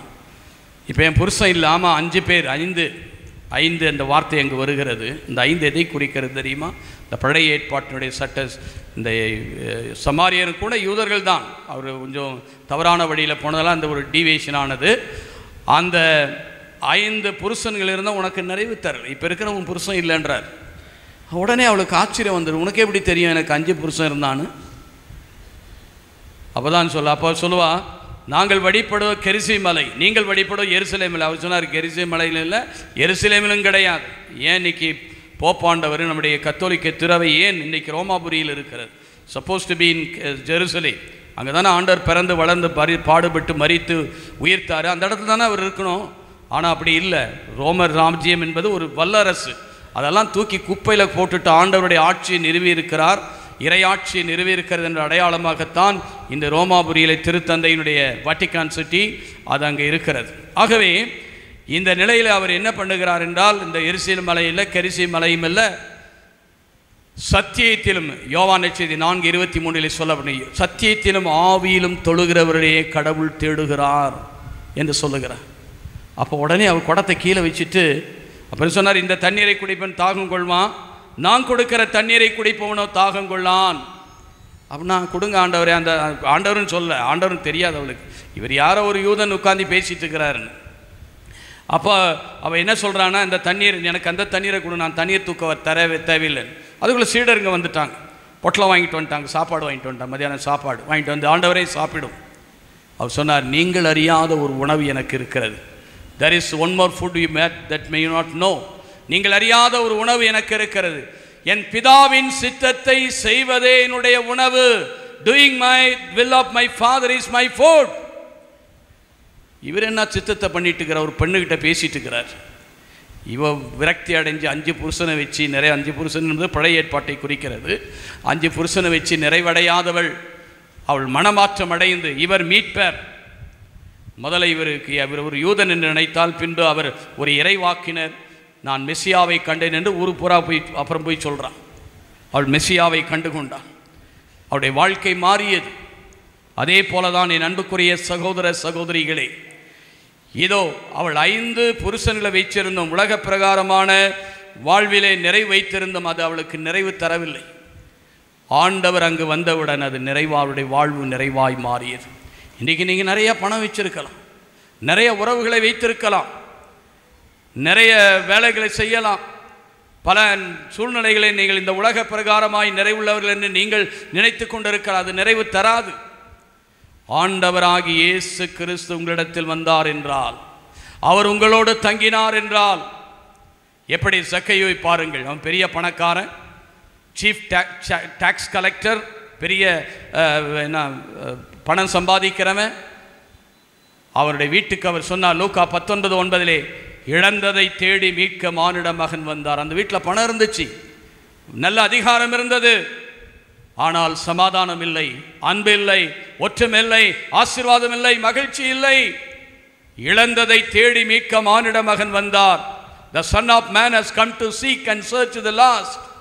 எதையெல்லாம் நீங்கள் இழந்திருக்கிறீர்களோ, கடந்த ஆண்டிலே நீங்கள் எதையெல்லாம் இழந்தீர்களோ, எவைகளெல்லாம் உங்களுக்கு ஒரு பெரிய இழப்பாக இருக்கிறதோ எல்லாவற்றையும் ஆண்டவர் நிறைவு செய்ய உங்களுக்கு காத்திருக்கிறார். ஆகவேதான் திருப்பாடல் 90:15 இப்படியாக இருக்கிறது, நீங்கள் ஒடுக்கமுற்ற நாட்களையும் தீங்குற்ற ஆண்டையும் ஆண்டவர் செழித்தோங்க செய்வார். அந்த வசனம் அப்படி இருக்கிறது. 90:15 திருப்பாடலில் இருக்கிறது. நீங்கள் ஒடுக்கப்பட்ட நாட்களிலும், நீங்கள் ஒடுக்கப்பட்ட நாட்கள் மட்டுமல்ல, உங்களுடைய வாழ்க்கையிலே இதோ தீங்குற்ற இந்த ஆண்டு, கடந்த ஆண்டுகளில் நீங்கள் தீங்குற்றிருந்தாலும் இந்த புதிய ஆண்டிலே ஆண்டவர் உங்களை செழித்தோங்க செய்வார். He will bless you. அதை தான் இந்த ஜனவரி மாதம் 1 தேதி அன்று இந்த வாசகத்தை உங்கள் கோயிலில் வாசித்திருப்பாங்க, நீங்கள் கேட்டிருப்பீங்க. எந்த அளவு கேட்டிங்களோ தெரியல. அங்கே பார்த்தீங்கன்னா என்னாகும் 6வது அதிகாரம் 22 27 வசனங்கள். அந்த வசனங்கள் 22 27, ஆண்டவர் தன் முகத்தை திருப்பி உங்களை ஆசீர்வதிப்பாராக, அவருடைய கரம் உங்களோடு இருப்பதாக. அந்த வசனம் அப்படி தான் வரும். அவருடைய நிறைவு உங்களுடைய வாழ்க்கையில் இருப்பதாக என்று சொல்லிவிட்டு அந்த 27ஆம் வசனம் மார்க் என்னாகும் 6:27 சொல்லுகிறது, அவருடைய திருநாமம் உங்களில் நிலைத்திருப்பதாக. Let his name be honored in your life. அவருடைய நாமம் உங்களில் நிலைத்திருக்க வேண்டும். எனவே நண்பார்ந்த சகோதர சகோதரிகளே, பழைய வாழ்க்கை, பழைய நிலையிலெல்லாம் ஆண்டவருடைய வருகைக்கு முன்னாலெல்லாம் அது இல்லாமல் இருந்தது. இயேசு கிறிஸ்து வந்தவுடன் ஆண்டவருடைய வாழ்விலே அவர் வந்து நமக்கு நிறைவை கொடுத்தார். அதிலே நிறைவு எப்படி கொடுத்தார் என்றால் 5 காயங்கள், 5 அப்பம் 5 காயங்களை குறிக்கிறது. இந்த 5 காயங்களை பற்றி உங்களுக்கு நன்றாக தெரியும். நீ கைகளில் செய்யும் வேலைகளை அவர் ஆசீர்வதிப்பார். நீ கால்களில் எடுக்கிற எல்லா முயற்சிகளை ஆசீர்வதிப்பார். கைகள் கால்கள் தான் ஒரு மனிதனுக்கு மிக மிக முக்கியம். அவன் செய்கிற வேலைகள் தூய்மையாயிருக்கும். தூய கை உடையவன் பாக்கியவான். திருப்பாடல் 15 சொல்லுகிறது, உன்னுடைய கைகள் இரத்தத்தினால் தோய்க்கப்படாமல் பரிசுத்தத்தில் நீ வாழும்போது கடவுள் உன்னை ஆசீர்வதிப்பார். உன்னுடைய பாதை கால்களுக்கு தீபமாய். திருப்பாடல் 119 105 சொல்லுகிறது, உன் கால்களுக்கு தீபமும் உன் பாதைக்கு வெளிச்சமாய் அவருடைய வார்த்தை உங்களுக்கு இருக்கிறது. இப்படி உன்னுடைய வாழ்வின் வழிகள் அவர் ஆசீர்வதிக்கப்பட வேண்டும். நீ கையிட்டு செய்கிற எந்த ஒரு தொழிலை ஆசீர்வதிக்கப்பட வேண்டும். இதை இணைச்சட்ட புத்தகம் 28வது அதிகாரத்தில் ரொம்ப அழகாக சொல்லப்பட்டிருக்கு. 12 ஆசீர்வாதம் பற்றி சொல்லப்பட்டிருக்கு. நீ கையிட்டு செய்கிற எல்லாத்தையும் கடவுள் ஆசீர்வதிப்பார். அவை இந்த புதிய ஆண்டிலே கடவுள் தம்மை ஆசீர்வதிப்பதற்காக இந்த 5 காயங்கள் வழியாக நம்மை ஆசீர்வதிக்கிறார். அதான் அவர் சொல்கிறாங்க, 5 அப்பமும் 2 மீன்கள். ஆனால் 5 அப்பம் இந்த 2 மீன்கள் என்பது அவருடைய விழாவிலிருந்து ஓடி வந்த இரத்தத்தை நீரையும் குறிக்க. அதுதான் இன்றைக்கு ஒரு மனிதனுடைய வாழ்வின் நிறைவு. அதை ஆண்டவர் எப்படி கொடுக்கிறார் பாருங்கள். இன்றைக்கு கூட ஆண்டவர் உயிர்த்தெழுந்த போது கூட இன்றைக்கும் அவருடைய காயங்கள் இருக்கிறது. ஏனென்றால் அந்த காயங்களால் நாம் சுகமாகிறோம். எசையா 53:4-5 சொல்லுகிறது. 1 பேதுரு கடிதம் 2:24 சொல்லுகிறது, அவருடைய களம்புகளால் நாம் சுகமானோம். ஆகவே தான் அவருடைய காயங்கள் இன்றும் இருக்கிறது. இந்த புதிய ஆண்டிலே நீங்கள் நிறைவான ஆசீர்வாதத்தை பெற வேண்டும். இந்த புதிய ஆண்டிலே நீங்களே உணவு கொடுங்கள் என்று சொன்னவர் அது அவர் உங்களுக்குள்ளே வைத்திருக்கிறார். ஆசீர்வாதத்தை வைத்திருக்கிறார். உடைய துக்கம் சந்தோஷமாய் மாறும். உடைய வேதனை ஆசீர்வாதமாய் மாறும். உடைய கண்ணீர் நிறைவுள்ளதாய் மாறும். உடைய வாழ்வு ஆசீர்வாதத்துக்குள் நம்மை வழித்து நம்மை மறைத்து கொள்வார். எனவே நண்பார்ந்த சகோதர சகோதரிகளே, நீங்கள் ஒன்று மட்டும் நீங்கள் எப்போதும் நினச்சிங்க, உங்களிடத்தில் ஆண்டவருடைய ஆசீர்வாதம் இருக்கிறது. இனி வரப்போகிறது அல்ல, இட்ஸ் ஆல்ரெடி கிவன்.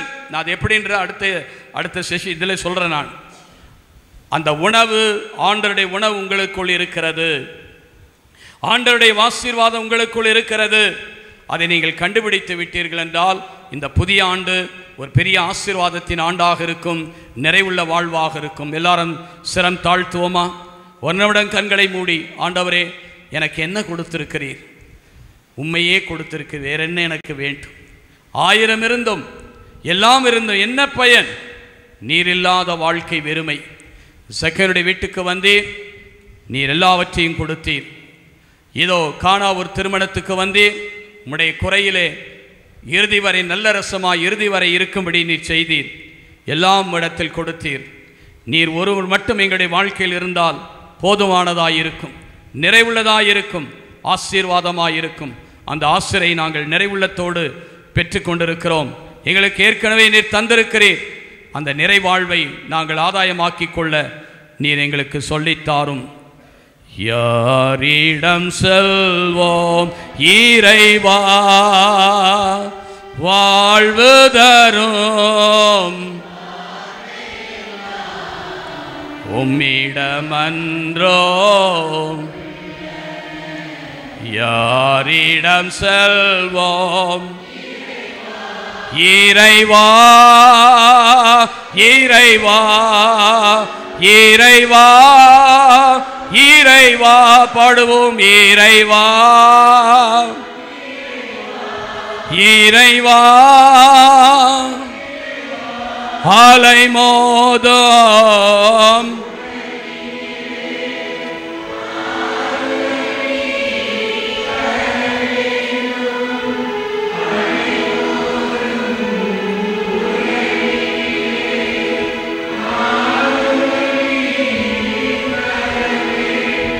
அண்டி வந்தோம்.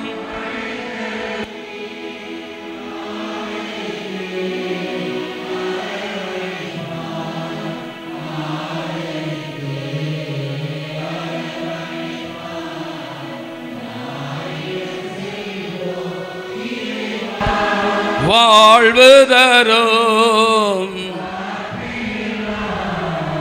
உம்மிடமன்றோ. யாரிடம் செல்வோம் இறைவா, இறைவா, இறைவா, இறைவா, வேறருந்த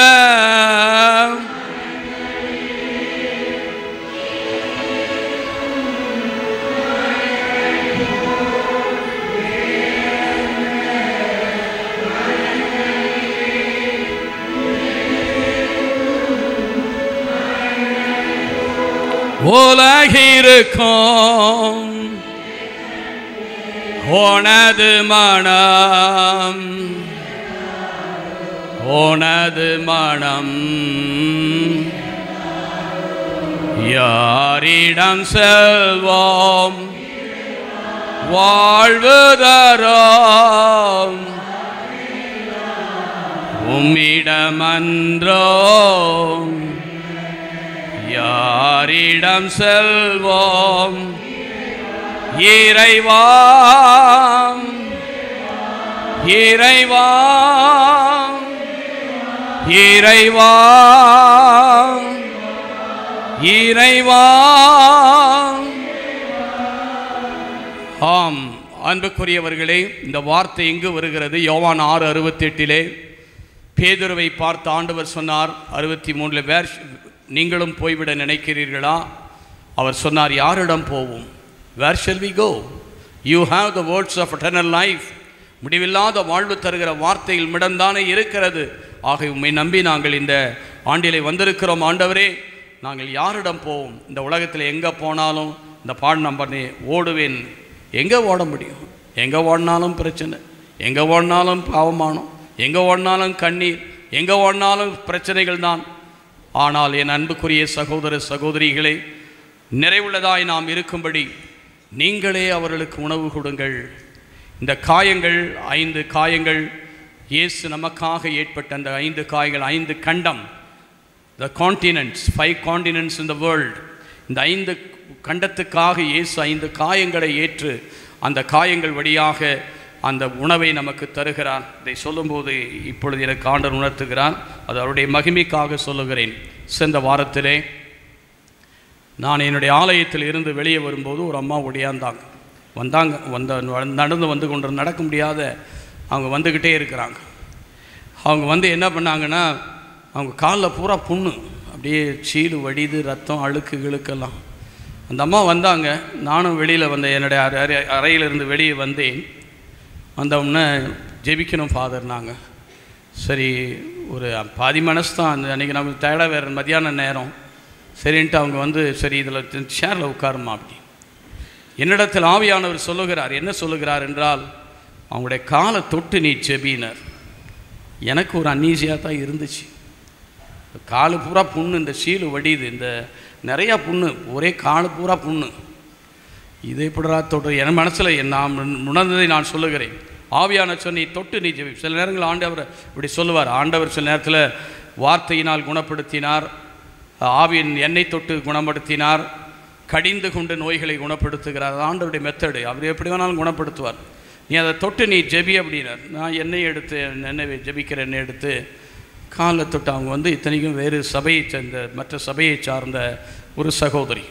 அந்த காலை தொட்டு நான் அப்படி ஜெபிச்சுட்டு விட்டுட்டேன். அதை ஜெபிச்சு வந்த பிறகு ஜெபிச்சுட்டு நான் விட்டுட்டேன். அவ்வளோதான், முடிஞ்சிருச்சு. 2 நாளைக்கு இப்போ நேற்று 2 நாளைக்கு முன்னால் அந்த சகோதரி என்னுடைய நான் வெளியே உட்கார்ந்து கொண்டு இருக்கிறேன். ஒடியாடுறாங்க. என்னடா அவங்க ஒடியாடுறாங்க, இவங்க அன்றைக்கி ஜெபிக்க வந்தாங்களேன்னு. ஆண்டவர் சொன்னார், நீ அன்றைக்கி எவ்வளோ கஷ்டப்பட்டு ஜெபிக்கிறதுக்கு, அவங்க காலை தொடுறதுக்கு நீ வேதனைப்பட்ட, நீ தொடலைன்னா அந்த அம்மா அப்படியே நல்லாயிருச்சுங்க. அப்படியே எனக்கு ஆச்சரியம் ஃபாதர் நல்லாயிருச்சு. இது ஆண்டவருக்கு தான் மகிமை. அது நல்லாயிருச்சு. ஆனால் எனக்கு நான் தொடாது இருந்திருந்தேன்னா அந்த சகோதரனுடைய நிலைமை என்ன இருக்கும்? அது எனக்கு தான் பாவம். முதல்ல ஃபர்ஸ்ட் ஆஃப் ஆல் நான் எனக்கு கடவுள் கொடுத்த அந்த ஆசீர்வாதத்தை நமக்குள்ளே இருக்குது. எல்லார்கிட்டையும், ஏன்ட்ட மட்டும் உங்கள்கிட்டையும் தான் இருக்குது, எல்லார்கிட்டையும் இருக்குது. நம்ம அதை பயன்படுத்த, நமக்குள்ளே இருக்கிறது. அந்த உணவு நம்மிடத்தில் இருக்கிறது. நீங்களே உணவு கொடுங்கள் என்று சொன்ன உங்களிடத்தில் இருக்கிறது. நான் முதல்ல என்னுடைய பணியில் 42 வருஷங்களுக்கு முன்னால் ஆண்டவருடைய பணியை ஆரம்பிக்கும் போது இந்த கேன்சர் தான் என்னுடைய முதல் ஈலிங். ஆனால் அதெல்லாம் சும்மா தொட்டவுடனே ஆசீர்வாதம் வந்துச்சு. அதெல்லாம் இதெல்லாம் கொடைகள், இதெல்லாம் பெரிய புனிதத்தினால் நடந்ததில்லை, சும்மா ஜெபிச்சோன்னா ஆச்சு. இப்போ அன்றைக்கு அந்த நான் எதை சொல்லுகிறேன் என்றால், நம்மிடத்திலே கடவுள் அந்த ஆசீர்வாதத்தை கொடுத்துருக்கிறார். அப்போ கடவுள் என்ன உணர்த்தின, இந்த சப்போஸ் நீ தொடலைன்னா அந்த அம்மா டாக்டர்கிட்ட போயிருப்பான், அவன் ஏதாவது ஊசியை குத்தியிருப்பான், ஏதாவது பண்ணியிருப்பான், அது நல்லா இருக்காது. அதில் இன்னொரு பியூட்டி என்னென்னா, அந்த அம்மா ஜெபிச்சிட்டு போன பிறகு அவங்களுக்கு அந்த முறை இருக்குதுன்னு நினைக்கிறேன். அவங்க பையன், அவங்க கொஞ்சம் மென்டல் கொஞ்சம் பையன், அந்த பையன் எங்கள் ஸ்கூலில் தான் படிக்கிறான். அவன்கிட்ட ஒரு 50 ரூபா கொடுத்து என்கிட்ட கொடுக்க சொல்லி அனுப்புகிறாங்க, காணிக்க. அது அவங்களுடைய மெத்தட். அது என்னமோ ஜெபிச்சா காசு கொடுக்கணும் மாதிரி காசை கொடுத்து விட்டாங்க. நான் வாங்கலான்னா, பட் ஆனால் அவங்கள ஒரு ஏழை, ரொம்ப பரிதாபமாக இருக்குது, பார்க்குறதுக்கே பரிதாபமாக இருக்குது. ஆனால் அந்த இடத்துல அந்த ஆண்டவர் சொன்னபடி செஞ்சதுனால ஒரே நாளில் நல்லா ஆகுதுன்னா அது ஆச்சரியம். இது எதை குறிக்கிறது என்றால், இன்றைக்கும் ஆண்டவர், அன்றைக்கு மட்டும் இல்லை, இன்றைக்கும் உங்களிடத்தில் என்னிடத்திலும் அந்த ஆசீர்வாதங்களை கொடுத்து வைத்திருக்கிறார் என்று தான் நான் சொல்லுகிறேன். அது எல்லாம் நல்லாகணும்னு அவசியம் கிடையாது. அவருக்கு தெரியும் எப்பப்போ எதை எந்தெந்த நேரத்தில் தொடணும், எந்த நேரத்தில் ஆசீர்வாதம். என்ன உணர்த்தல் என்னென்னா, நீ அந்த நேரத்தில் தொடாமல் போயிருந்தா அவருடைய கதி என்ன ஆயிருக்கும்? அதுக்கு அவங்க பொண்ணும் இல்லை, எனக்கும் கடவுளுக்கு ஒரு நாள் கணக்கு கேட்டிருப்பார். உனக்கு இதுக்கு தான் உனக்கு ஆசீர்வாதம் கொடுத்தேன்னா, சும்மா எல்லார் மேலேயும் சும்மா ஏதோ கையை நீட்டி ஜெபிச்சுட்டு அப்படியே ஒரு பந்தாவை காட்டிட்டு போகிறதுக்காக உன்னை வச்சுக்கிறேன். நான் யாரை அனுப்பினேனோ அவர்களை நீ சந்திக்க வேண்டும். அவர் சொல்கிறார், ஏழை உள்ளம் தான், அதை தொடுவதற்கே ஒரு அருவருப்பாக இருந்தபட்ட அதை பற்றி இல்லை, அது நல்லானது தான். கடவுளுடைய கிருபையை நான் காட்டுகிறேன். அதாவது இன்றைக்கு நம்மிடத்திலும் இந்த கடவுளுடைய ஆசீர்வாதம் இருக்கிறது. எனக்கு அருமையான சகோதர சகோதரிகளை, என்னிடத்தில் மட்டுமல்ல உங்களிடத்திலும் ஆண்டவர் கொடுத்திருக்கிறார். நீங்களும் விசுவாசம் என்றால் என்ன? எபிரேயர் 11:6 சொல்லுகிறது, அவரை அணுகிச் செல்லுகிறவர்கள், whoever draws near to him believes God exists. உங்களிடத்தில் ஆண்டவர் இருக்கிறார். நீங்கள் யாராக இருந்தாலும் இருக்கலாம். நீங்கள் நல்லவங்களோ கெட்டவங்களோ, நீங்கள் பெரியவங்களோ சின்னவங்களோ, நீ அந்த ஜாதி இந்த ஜாதி, இந்த மதம் அந்த மதம், ஆண் பெண் என்றெல்லாம் கிடையாது. நீ இந்த கிறிஸ்தவன் கூட இல்லாமல் இருக்கலாம். நீ விசுவசித்தால் தேவனுடைய மகிமையை காண்பாய். யோவான் 11:40 சொல்லுகிறது, if you believe you will see the God's glory. கடவுளுடைய மகிமையை நீ பார்ப்பாய், கண்ணால் பார்க்கணும். அதான் யோபு 19:25-26 எல்லாம் புண்ணு சீல் வடிது, நாய் நக்கிட்டு இருக்குது. அந்த வேளையில் தான் இந்த வார்த்தையை சொல்கிறார். யோபு 19:25-26 வீட்டில் சென்று வாசித்து பாருங்கள். என் மீட்பர் உயிரோடு இருக்கிறார். My Redeemer is alive today. அவரை என் கண்களால் காண்பேன். அந்நிய கண்களால் நினைக்கலாம், அவன்லாம் சொல்கிறத பார்க்குறேன், நான் கடவுளை பார்த்தேன், இயேசுவை பார்த்தேன், இயேசுவை தரிசித்தேன், இயேசுவை தட்டினேன் பிடிச்சேன்னெல்லாம் சொல்லுவான். நீ பார்க்கணும், நீ கேட்கணும், நீ அவருடைய சத்தத்தை கேட்க வேண்டும். தேடுங்கள் கண்டடைவீர்கள், தட்டுங்கள் உங்களுக்கு திறக்கப்படும். கேட்கிற எவனும் பெறுகிறான். கேட்கிற எவனும், நீ கேட்கறது இல்லைன்னு அர்த்தம். கேளுங்கள் உங்களுக்கு கொடுக்கப்படும். மத்தேயு 7:7. தேடுங்கள் தட்டுங்கள். வர்பு ஒரு சென்டென்ஸில் சப்ஜெக்ட் வர்பு ஆப்ஜெக்ட்னு இருக்கும். இந்த வர்பு இப்படி இன்னைக்கு நற்செய்தியில் மார்க் 7:38 சொன்னார், கோ அண்ட் சி, போய் பார். உன்னை விட்டு நீ வெளியில போ.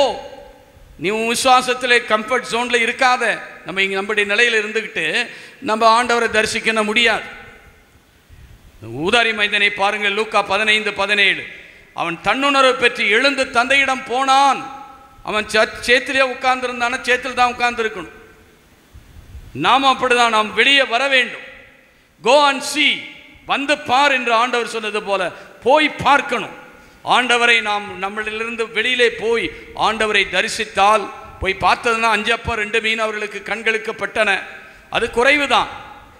அது இயேசுனிடத்தில் வந்தவன அது நிறைவாய் மாறியது. அதுக்கு அவர் என்ன பண்ணாரு சொல்லுகிறது அந்த வசனத்திலே, 41ஆம் வசனத்திலே, 5 அப்பத்தை 2 மீனையும் எடுத்து வானத்தை அண்ணார்ந்து பார்த்து நன்றி செலுத்தினான். He gave thanks. தெசலோனிக்கர் 1:5, 16, 17, 18 இந்த 3 வசனங்களில் சொல்லி, என்ன நேர்ந்தாலும் நன்றி செலுத்துங்கள். Give thanks in all circumstances. என்ன நேர்ந்தாலும் நன்றி செலுத்துங்கள். நம்ம என்னைக்காவது நன்றி செலுத்துவோமா? வேலையை பாருணும். கொடுத்தினியா சொல்லுவேன், கொடுத்தா நீ நல்ல ஆண்டவர், இல்லைன்னா நீ கெட்ட ஆண்டவர். எத்தனை தடவை அந்தோனியார்கிட்ட வருது, எத்தனை தடவை ஆண்டவர்கிட்ட வர்றது, எத்தனை தடவை மாதா கிட்ட வர்றது, ஒரு பிரயோஜனம் கிடையாது. எத்தனை தடவை இந்த கோயிலை மெச்சிருக்கிறேன், ஒன்றும் கண்டுக்க மாட்டேன்றீங்க. அவங்கெல்லாம் அக்கிரம் பண்ணுறாங்க, அநியாயம் பண்ணுறாங்க, அவங்கெல்லாம் நல்ல ஆசீர்வாதத்தில் இருக்கிறாங்க அப்படின்னு நீங்கள் நினைக்கிறீங்க. அவங்க இல்லை.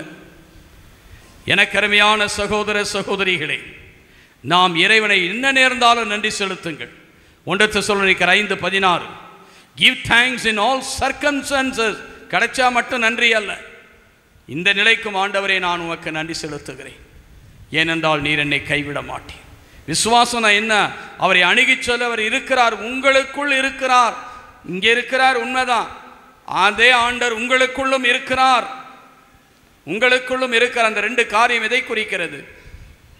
5 அப்பம் 2 மீன் எதை குறிக்கிறது? அந்த அவருடைய விழாவை ஈட்டியால் குத்தி திறந்த போது ரத்தம் நீரும் வெளிவந்தன. ரத்தம் அவருடைய உடலை குறிக்கிறது. அந்த தண்ணீர் எதை குறிக்கிறது? பரிசுத்த ஆவியானவரை குறிக்கிறது. உங்களிடத்தில் பரிசுத்த ஆவி இல்லையா? என்னங்க இல்லையா? இருக்கிறாரா இல்லையா? அப்போ நீங்கள் கேட்டால் கண்டிப்பாக கிடைக்கும். உங்கள்கிட்ட தான் இருக்குது. உங்கள்கிட்ட கடவுளுடைய வார்த்தை இருக்குதா இல்லையா? கடவுளுடைய வார்த்தை பைபிளில் இல்லை, பைபிளில் இருக்குது, அது ரெஃபரன்ஸு. ரோமர் 10:8 வாசித்து பாருங்கள்.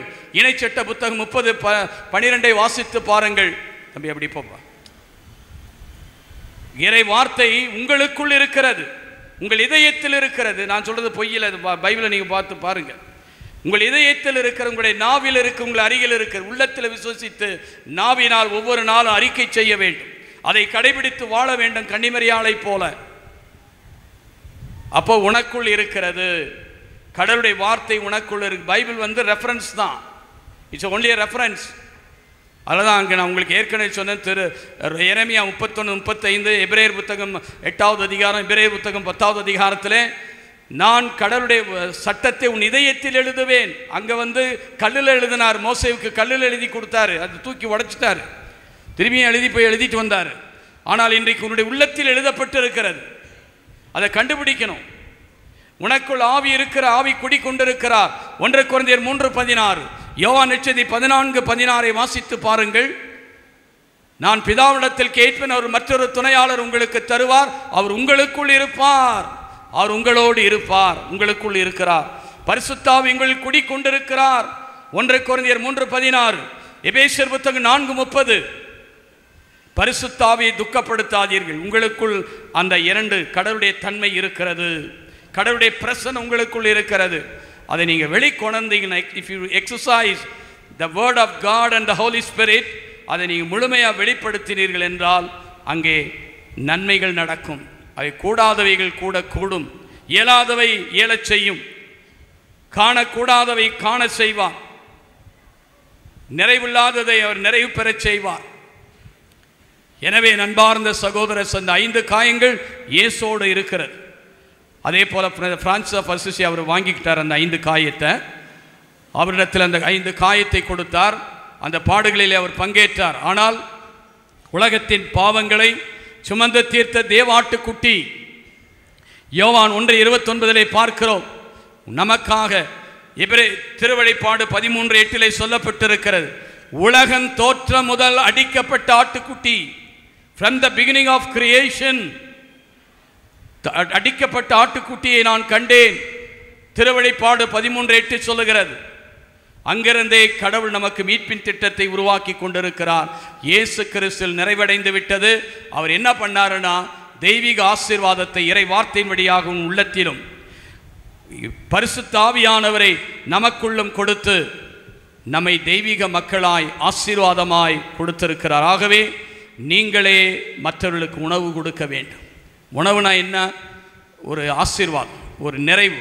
அப்படின்னா மற்றவர்களுக்கு ஆறுதலை கொடுக்கணும், மற்றவர்களை தேற்றணும், மற்றவர்களுக்கு உதவி செய்யணும், மற்றவங்களுக்கு நிறைவு பண்ணணும். ஏன்னா பரிசுத்த ஆவி உங்கள்கிட்ட இருக்கும்போது அன்பு உங்களிடத்தில் இருக்கிறது.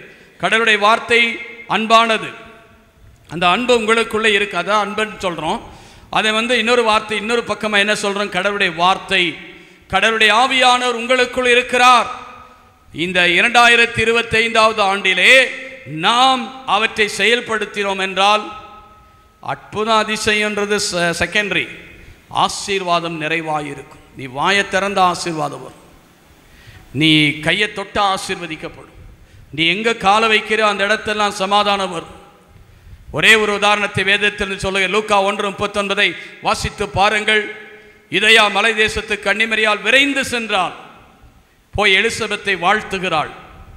என்ன சொல்லியிருப்பாங்க? Praise God, praise the Lord அப்படின்னு சொல்லியிருப்பாங்கன்னு நினைக்கிறேன். என்ன நடந்தது? என்ன நடந்துச்சு? வயிற்றில் இருந்த குழந்தை அக்களிப்பால் துள்ளியது. அது மட்டுமல்ல, எலிசபெத்தும் பரிசுத்த ஆவியால் முற்றிலும் ஆட்கொள்ளப்பட்டார். இன்னைக்கு நம்மெல்லாம் போனோம்னா பேய் பிடிச்சிரும், மற்றவங்களுக்கு பேய் பிடிச்சிக்கும். நீ வாயை திறந்தனியா பேய் பிடிச்சிரும். நாம் கடவுளை சுமந்து செல்ல வேண்டும். கன்னிமரியாளை போல கடவுளுடைய வார்த்தையும் கடவுளுடைய ஆவியானவரை நாம் சுமந்து சென்றோம் என்றால் அந்த நிறைவான ஆசீர்வாதத்தை பெறுவோம். எனவே நண்பார்ந்த சகோதர சகோதரிகளே, அவருடைய தெய்வீக அன்பை நமக்கு இந்த புதிய ஆண்டிலே 5 அப்பம் என்பது நம்ம அவருடைய பாடுகள் வழியாக இன்றைக்கும் அவருடைய 5 காயங்கள் இருக்கிறது. அவர் அதோடு தான் பிதாவுடைய வலது பக்கத்தில் வீற்றிருக்கிறார். எபிரேயர் 7:25 சொல்லுகிறது. கொலோசியர் 3:1-2 சொல்லுகிறது. தந்தையின் வலப்பக்கத்தில் அந்த 5 காயத்தை காட்டி தான் இறை இரக்கத்தின் ஜெபம். இயேசுவின் துன்பகரமான பாடுகளை பார்த்து, இயேசு என் மகிமையை பார்த்து, நான் செஞ்ச வல்லமையை பார்த்துன்னு சொல்ல, என் காயத்தை பார்த்து என் பிள்ளைங்களை ஆசீர்வதின்னு சொன்னதுதான் இறை இரக்கத்தின் ஜெபம். ஆகவே நண்பார்ந்த சகோதர சகோதரிகளே, அந்த காயங்கள் இன்றைக்கும் நமக்காக மீட்பின் அடையாளமாயிருக்கு. அது மட்டுமல்ல, அதன் வழியாக இயேசு நம்முடைய விழாவை திறந்து ஊற்றிய இரத்தம் நீரும் சிறப்பாக பரிசுத்த ஆவியானவரும் இறை வார்த்தையை நமக்குள் கொடுத்திரு தெய்வீக தன்மை நமக்குள் கொடுத்திருக்கிறார். ஆகவேதான் மத்தேயு நற்செய்தி 7:11, லூக்கா நற்செய்தி 11:13 சொல்லப்பட்டிருக்கிறது. அப்பம் கேட்டால் கல்லை கொடுப்பானா? மீனை கேட்டால்? தீயவர்களாகி நீங்கள் உங்களுடைய பிள்ளைகளுக்கு நற்கொடை அளிக்க அறிவீர்களானால் உங்கள் வானக தந்தை எவ்வளவு அதிகமாக என்ன கொடுப்பாரு? சத்தத்தையும் காணும். மத்தேயு 7:11 நன்மை செய்வார் என்று இருக்கிறது. லூக்கா 11:13 பரிசுத்த ஆவியை கொடுப்பார் என்று இருக்கிறது. எனக்கு அருமையான சகோதர சகோதரிகளே, கடவுள் தன்னையே உங்களுக்கு கொடையாக கொடுத்திருக்கிறார். அதோட மேலான இன்னும் பெரிய ஆசீர்வாதம் இதை நான் ஏனென்றால் நேரம் இல்லாதனால் அதை முடிக்கின்றேன். இந்த அப்ப பழுகுதல், இந்த 5 காயம் எதை குறிக்கிறது என்றால் திவ்ய நற்கருணையை குறிக்கிறது. இந்த யூக்கரிஸ்ட் 1 கொரிந்தியர் 11:26 சொல்லுகிறது. அவருடைய வருகை வரை அவருடைய மரணத்தை அறிக்கையிடுவது இந்த உன்னத திருப்பலி. இந்த உன்னத பலியிலே இயேசு தன்னுடைய உடலை நமக்கு உணவாக தந்திருக்கிறார். அவருடைய உடலை நமக்கு உணவாக தந்த உடலை திரு உடல், ஆராதனைக்குரிய உடல், மகிமைக்குரிய உடல், எல்லா நாவும் முழங்காலிட்டு இயேசு ஆண்டவர் என்று அறிக்கையிட வேண்டும். திவ்ய நற்கருணை நமக்கு உணவாக, ஆராதனைக்குரிய பிரசனமாக, எங்கு சென்றாலும் இதோ அந்த திருவுடலை நமக்கு உணவாக தந்திருக்கிற. எப்படி இஸ்ராயல் மக்கள் விடுதலை பயண புத்தகம் 13, 21, 22 பகலிலே மேகத்தூணும் இரவிலே நெருப்புத்தூண் வழியாக அவர்களோடு சென்றாரோ, அதே போல திவ்ய நற்கருணை ஒவ்வொரு ஆலயத்திலும் தேவனுடைய பிரசனம் நமக்காக. அது அப்பம் பழுகுது, இது ஒரு சாதாரண அப்பம் இயேசுனுடைய உடலாய் மாறுகிறது, இயேசுவின் இரத்தமாய் மாறுகிறது. நல்லா கவனிச்சு பாருங்க, அங்க அப்பம் பழுகிச்சு, இங்க அப்பம் பரிசுத்தமாக்கப்படுகிறது. கடவுளுடைய உடலாய், கடவுளுடைய இரத்தமாய் ஒவ்வொரு திருப்பலியிலும் நடைபெறுகிறது. ஆகவே அவருடைய வருகை வரை நாம் அவருடைய மரணத்தை அறிக்கையிடுகிறோம். அப்படி செய்துவிட்டு 29 1 கொரிந்தியர் 11, 29, 30 வாசித்து பாருங்கள்.